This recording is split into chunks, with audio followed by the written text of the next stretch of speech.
The low hum of electricity is a constant sound in a prison.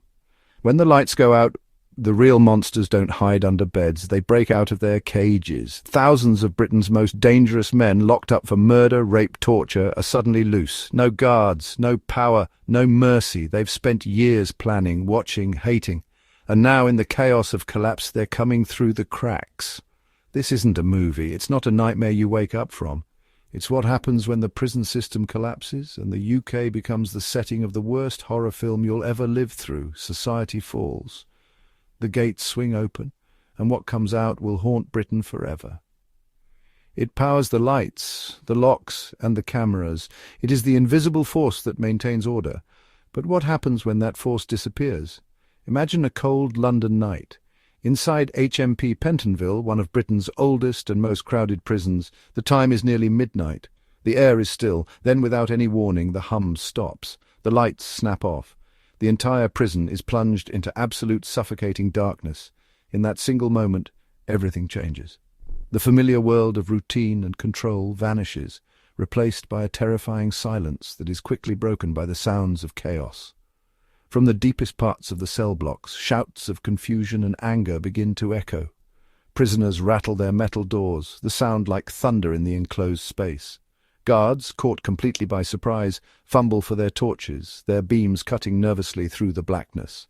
In the control room, a scene of panic unfolds. The screens of the CCTV monitors, which only moments before showed every corridor and yard, flicker and die one by one.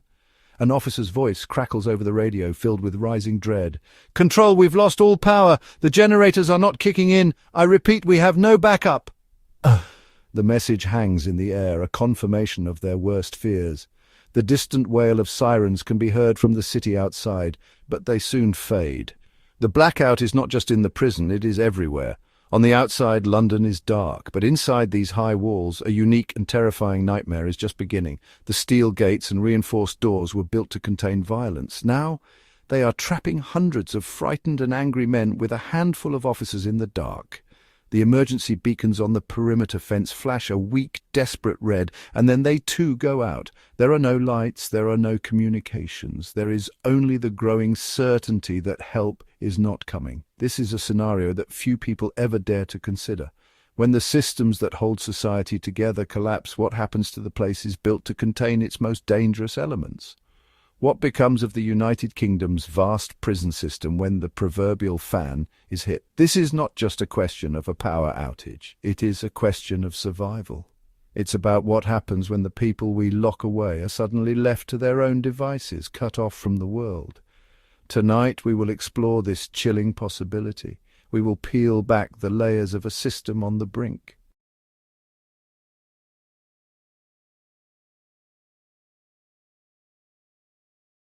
To understand the scale of this potential crisis, we must first understand the system itself. The UK prison network is a massive and complex machine. It is an invisible backbone that supports public safety, holding society's most violent and unpredictable individuals. Across the United Kingdom, there are 142 prisons. These facilities house a population of roughly 87,000 inmates. They range from old Victorian fortresses like Wormwood Scrubs to modern high-security establishments like HMP Belmarsh. Each one is a world unto itself, operating on a delicate balance of control, routine, and technology. This system is designed to be robust, but it has critical dependencies. Guarding this population is a dedicated force of over 22,000 frontline prison officers. These men and women are trained to handle riots, escape attempts, and daily violence. They are supported by governors, medical staff, and countless other workers who keep the institutions running. Their job is to enforce the law behind the very walls built for that purpose. They prepare for many emergencies, but is total societal collapse one of them? The modern prison runs on electricity. It relies on constant communication. It depends on a steady supply chain for food, water, and medicine. Heavy electronic doors secure entire wings. CCTV cameras provide constant surveillance. Most prisons have backup systems. Diesel generators are ready to start within seconds of a power failure. These are designed to handle ordinary outages, the kind that might last a few hours. When they work, the inmates might barely notice a flicker in the lights, but what if the outage is not ordinary? What if the power does not come back in an hour or even in a day? What if the failure is nationwide, affecting the entire grid? The generators have a limited supply of fuel. They can keep critical systems running for a few days at most. After that, they too will fall silent. When that happens, it is not just the lights that go out. The life support of the entire prison is severed. Water pumps will stop working, ventilation systems will fail, the radios that connect officers will die. The outside authorities who would normally respond, the police, specialist riot teams and prison service headquarters, will be overwhelmed by the wider crisis. They will be dealing with chaos on the streets. Each prison will become an isolated island cut off from help and supplies. The people inside, both prisoners and staff, will be at the epicenter of a storm with no escape.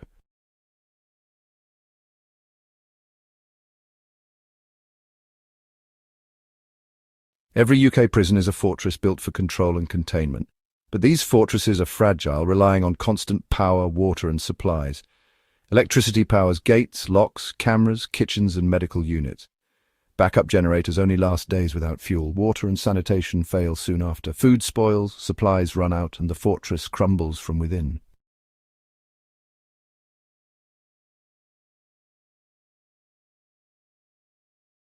Beyond the concrete walls, the true backbone of any prison is its staff. Over 22,000 officers in the UK walk the landings every day, maintaining order and safety. But in a true crisis, when society collapses, there is no backup, no help coming. Officers face a brutal choice: stay and protect the public, or leave to protect their own families. Even before disaster, the system is stretched thin. In collapse, the human element may be the first to break.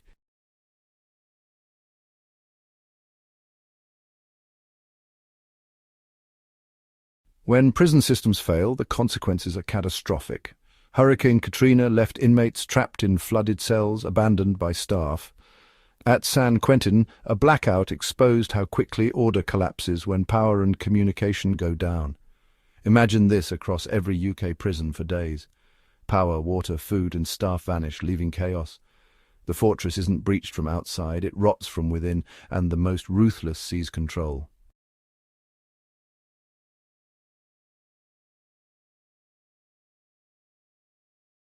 The collapse of a modern prison begins with a single, silent event: the loss of electricity. Power is the force that maintains control. It locks cell doors, powers cameras, and operates steel gates.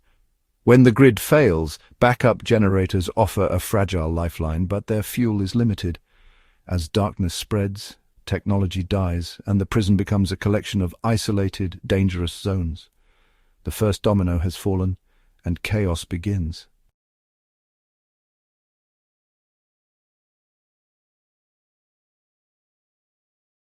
When the power grid fails, prison staff are trapped inside, cut off from help as chaos erupts outside. Exhaustion and fear set in as they face hundreds of anxious prisoners with no relief in sight. The urge to protect their own families grows overwhelming. Some officers leave, others stay, but every absence weakens the line between order and chaos.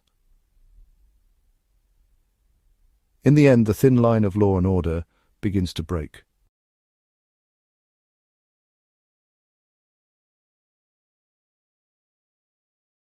When the power fails, water stops flowing, toilets back up, and food spoils.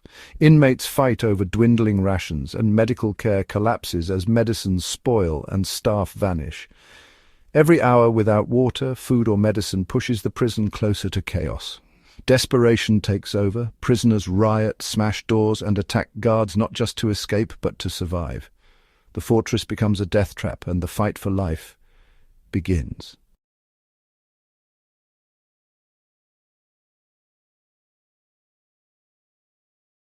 When the blackout hits just before midnight, prisons are plunged into confusion and darkness. Officers scramble to maintain order by torchlight, but as hours pass, exhaustion and fear set in.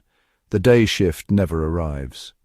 Inmates sense opportunity, tension grows, and the first cold, meagre meals are served. By nightfall, the system is stretched to its limit. The staff must decide: defend the core or abandon parts of the prison.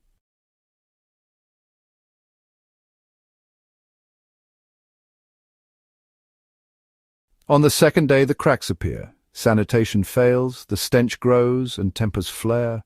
Water and food run out, sparking violence. Riots erupt, spreading from wing to wing. By nightfall, inmates control large sections. The last barrier is the perimeter wall.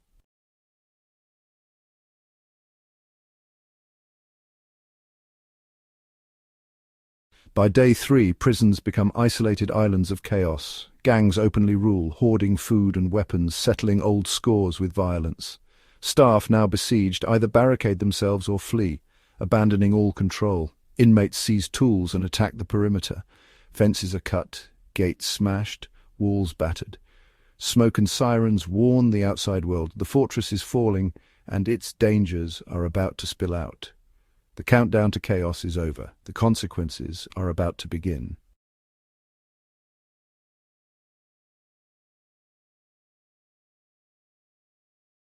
By day 4, the prison is a warlord's domain. Gangs control food, water, and medicine. The few remaining staff face grim choices: surrender or risk a deadly escape.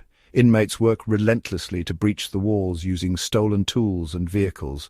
The powerless facility becomes a humanitarian disaster. Dehydration, starvation, and untreated wounds claim lives. For those not in gangs, survival is minute to minute. The fortress of fear is ready to burst.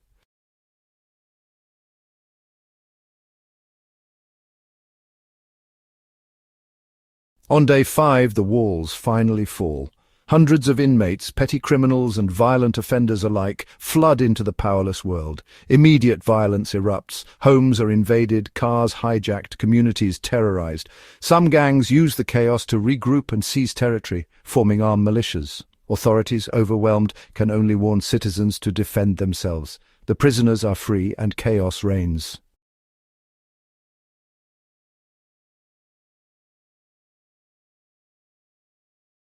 By day 6, prisons are empty shells or morgues.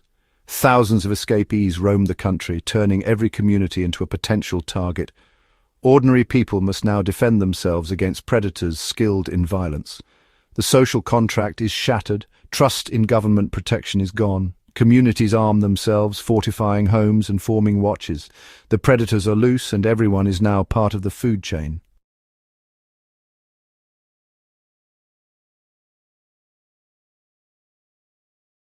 The public now faces hardened criminals, violent, cunning, and utterly ruthless. Tens of thousands of dangerous offenders are unleashed, including murderers and gang leaders. Home invasions and targeted attacks surge, especially near prisons. Some seek revenge on society, targeting officials or lashing out at random. The threat is not just theft, but violence for its own sake. In a world without order, the most dangerous predators now hunt freely.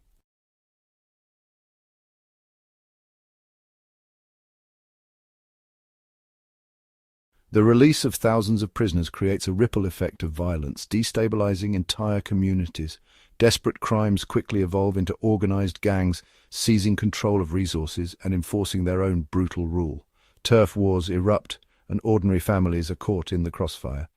The threat spreads far beyond the prisons, turning quiet towns into battlegrounds and shattering trust in society. Every encounter becomes a life-or-death calculation as the ripple of violence grows.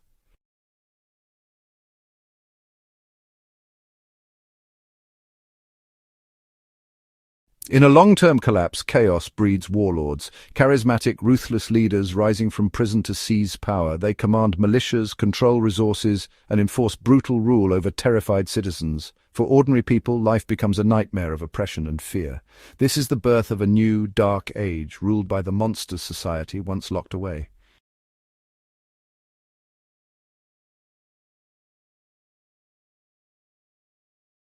Your survival in a crisis begins with knowledge. Understand your environment. Know where local prisons and risk zones are. Plan safe routes, avoid main roads near prisons, and identify alternative paths. Information is vital. A hand crank or solar radio can keep you updated. Most importantly, prepare your mindset. In a collapse, you and your family are your own first responders. So, your preparedness is your power.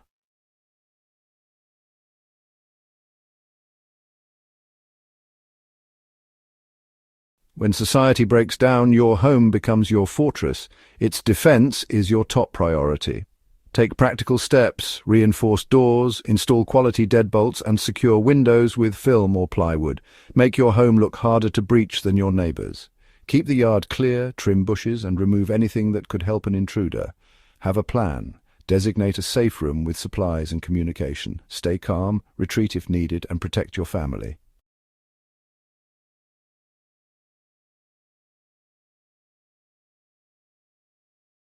In a long-term collapse, no one survives alone.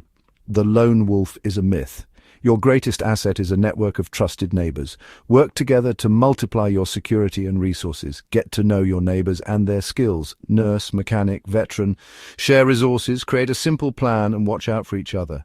A united, organized community is your best defense. The bonds you build now will be your true shield.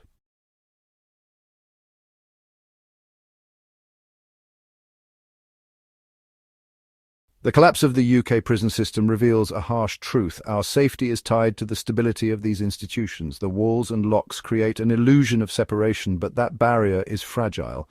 When the systems fail, chaos erupts, and the threat spills into our streets. The release of desperate individuals changes the survival landscape for everyone. The link between their world and ours is unbreakable. When it snaps, we all feel the consequences.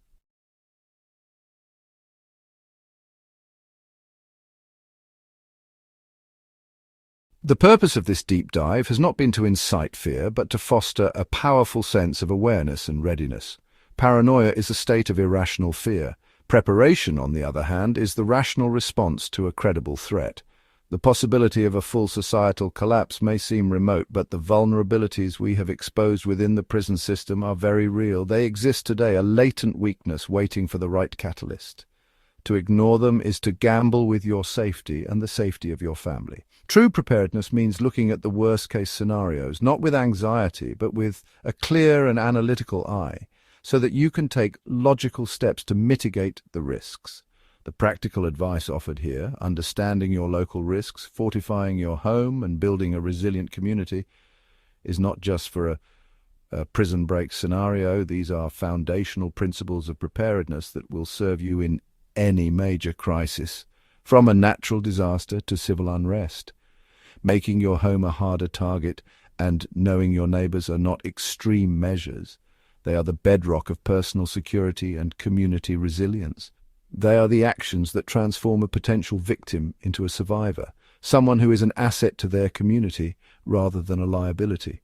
The time to build these strengths is now, in the calm, not in the midst of a storm. Ultimately, the question posed at the beginning of our journey remains, if the sirens blared and the cells cracked open, would you be ready? And the answer to that question is a choice you make today. It is a choice reflected in every step you take to become more self-reliant, in every conversation you have with your neighbors about mutual support, and in every effort you make to understand the world around you. Readiness is not a destination. It is a continuous process of learning, planning, and adapting. It is about taking control of the factors you can, so you are better equipped to handle the ones you cannot. This exploration serves as a final urgent warning. The systems we depend on are more fragile than we think, and the consequences of their failure are more severe than we can imagine. Do not be complacent. Do not assume that the walls will always hold or that help will always be on the way. Look at the world with open eyes, understand the threats, and prepare accordingly. Your safety and the safety of your community may one day depend not on the strength of the prison walls, but on the strength of your own preparations. Be aware, be ready, be safe.